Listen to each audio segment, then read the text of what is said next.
عليكم ورحمة الله تعالى وبركاته. الحمد لله كفى والصلاة والسلام على عباده الذين اصطفى. أعوذ بالله من الشيطان الرجيم. بسم الله الرحمن الرحيم. وعلمك ما لم تكن تعلم.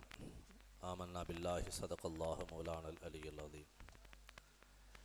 கண்ணியமும் மரியாதையும் நிறைந்த இந்த விழாவிற்கு சிறப்பு வருகை தந்திருக்கக்கூடிய அறிஞர் பெருமக்களே, சான்றோர்களே, இங்கே குழுமி இருக்கக்கூடிய பெரியோர்களே, சகோதரர்களே, இந்த விழாவின் நாயகராக அமைந்திருக்கக்கூடிய பாசமிகு சகோதரர் மரியாதைக்குரிய ஜனாப் அல்ஹாஜ் DM ஜஃபருல்லா ஹாஜியார் அவர்களே, அருமையான இந்த நிகழ்வில் நமக்கெல்லாம் ஒரு சிறந்த முன்னுதாரணத்தை ஏற்படுத்தி தந்திருக்கிறார் சகோதரர் ஜஃபருல்லா பாய் அவர்கள். இந்த நூலகம் அமைக்கப்பட்டிருக்கிறதே, இது அவர்கள் அமைத்திருக்கக்கூடிய ரிலா அறக்கட்டளையினுடைய ஒரு சேவையாகும். ரிலா அறக்கட்டளையின் மூலம் இந்த சமுதாயத்திற்கு கிடைக்கப் போகிற பல்வேறு சேவைகளிலே முதன்மையானதாக, முன்மாதிரியானதாக இந்த நூலகம் அமைந்திருக்கிறது.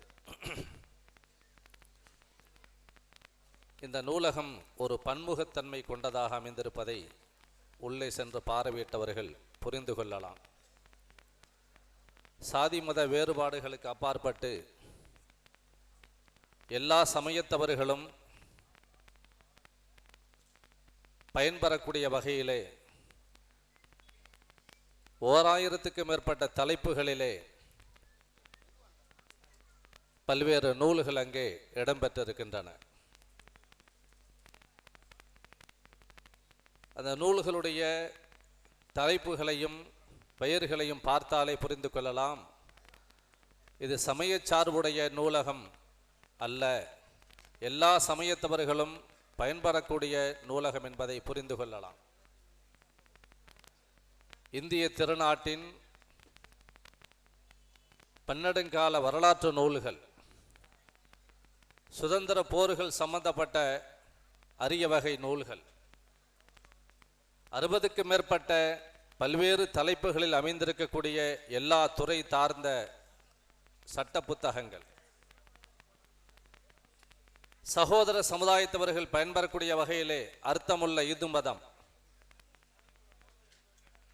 பகுத்தறிவு சிந்தனையில் ஆர்வமுள்ளவர்கள் பயன்பெறக்கூடிய வகையிலே பெரியார் களஞ்சியம், அறிவியல் அதிசயங்கள், அண்ணாவின் மனோமனோயம், காமராஜரின் காவியம், உலக புகழ்பெற்ற எழுத்தாளர் ஷேக்ஸ்பியரினுடைய எழுத்துக்கள், இதை தாண்டி இஸ்லாத்தை பற்றி ஆய்வு செய்ய வேண்டும் என்ற கண்ணோட்டத்தில் ஈடுபாடு உள்ளவர்களுக்கு மிகச்சிறந்த வடிகாலாக, வாசலாக அமைந்திருப்பது இந்த நூலகம்.